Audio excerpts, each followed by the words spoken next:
Dear friends, dear colleagues, I am recording this video on Wednesday, August 18, 2021.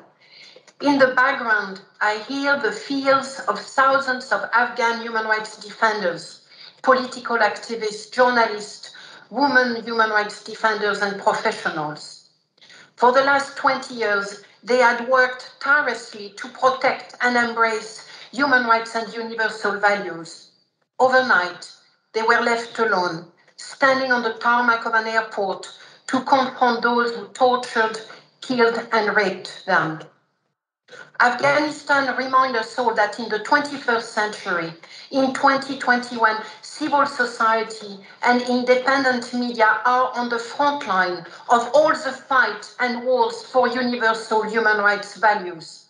Many, too many, are paying their engagement and commitment with the harshest price, with their lives, as Mr. Dink did in 2007, 40 years ago. Ours is a world characterized by repeated attacks against the idea of human rights and universal values.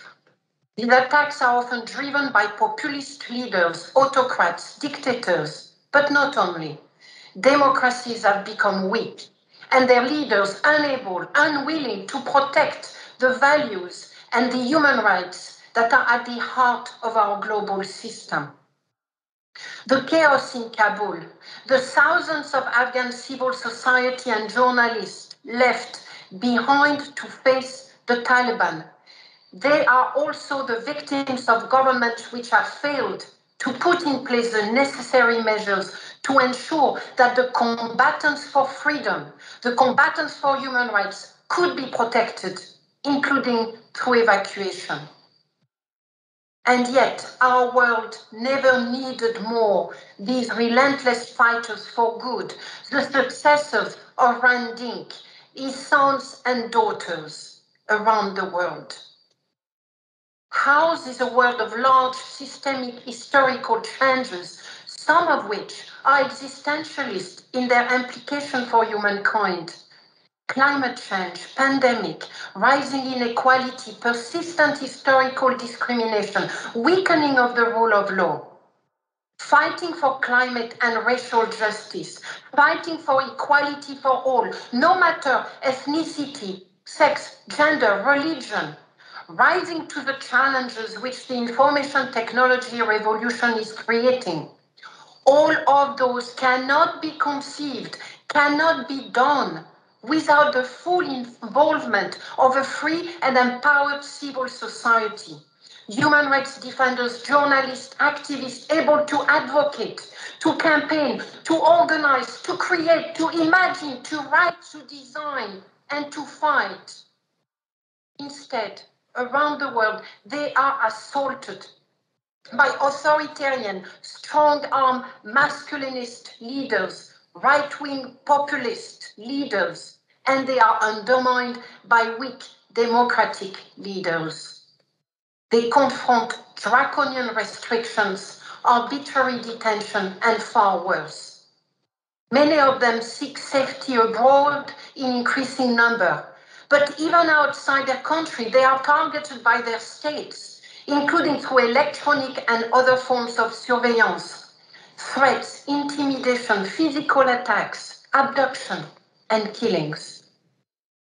Their government's repressive efforts at home and internationally have a chilling effect over all of us, over global civil society, spreading fears, forcing self-censorship, imposing silence on too many. Turkey has certainly not escaped this global trend and in many ways highlights it particularly well. The environment for the work of Turkish human rights organizations and journalists has sharply deteriorated.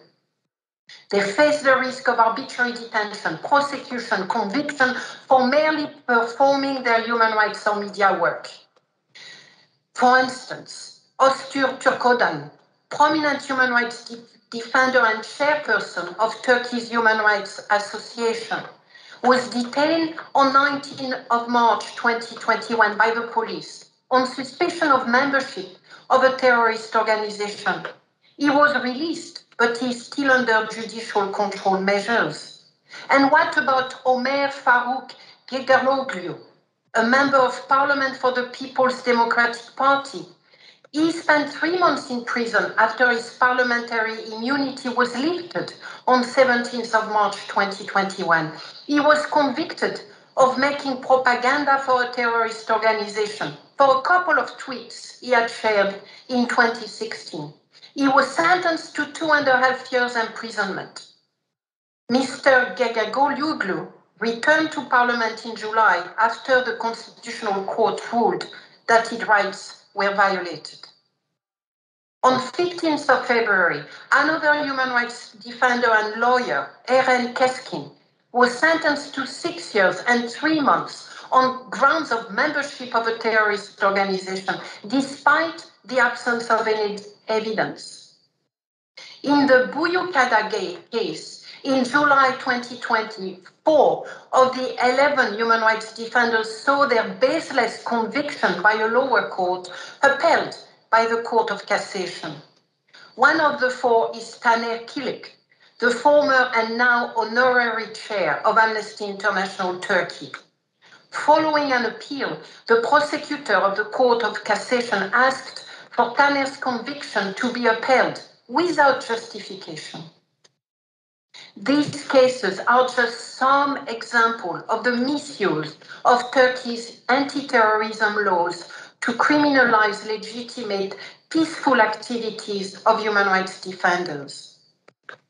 And this year as well, Turkey became the only country in the Council of Europe to ever leave an international convention, the Istanbul Convention, claiming it is being used to normalize homosexuality, incompatible with Turkey's social and family values.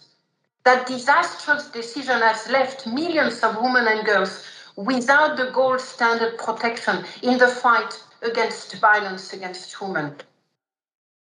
It is against this backdrop that Turkey's valiant civil society organizations like the Dink Foundation, the Human Rights Association, women's rights and feminist organizations, and all those who bear the brunt of those attacks, they fight back.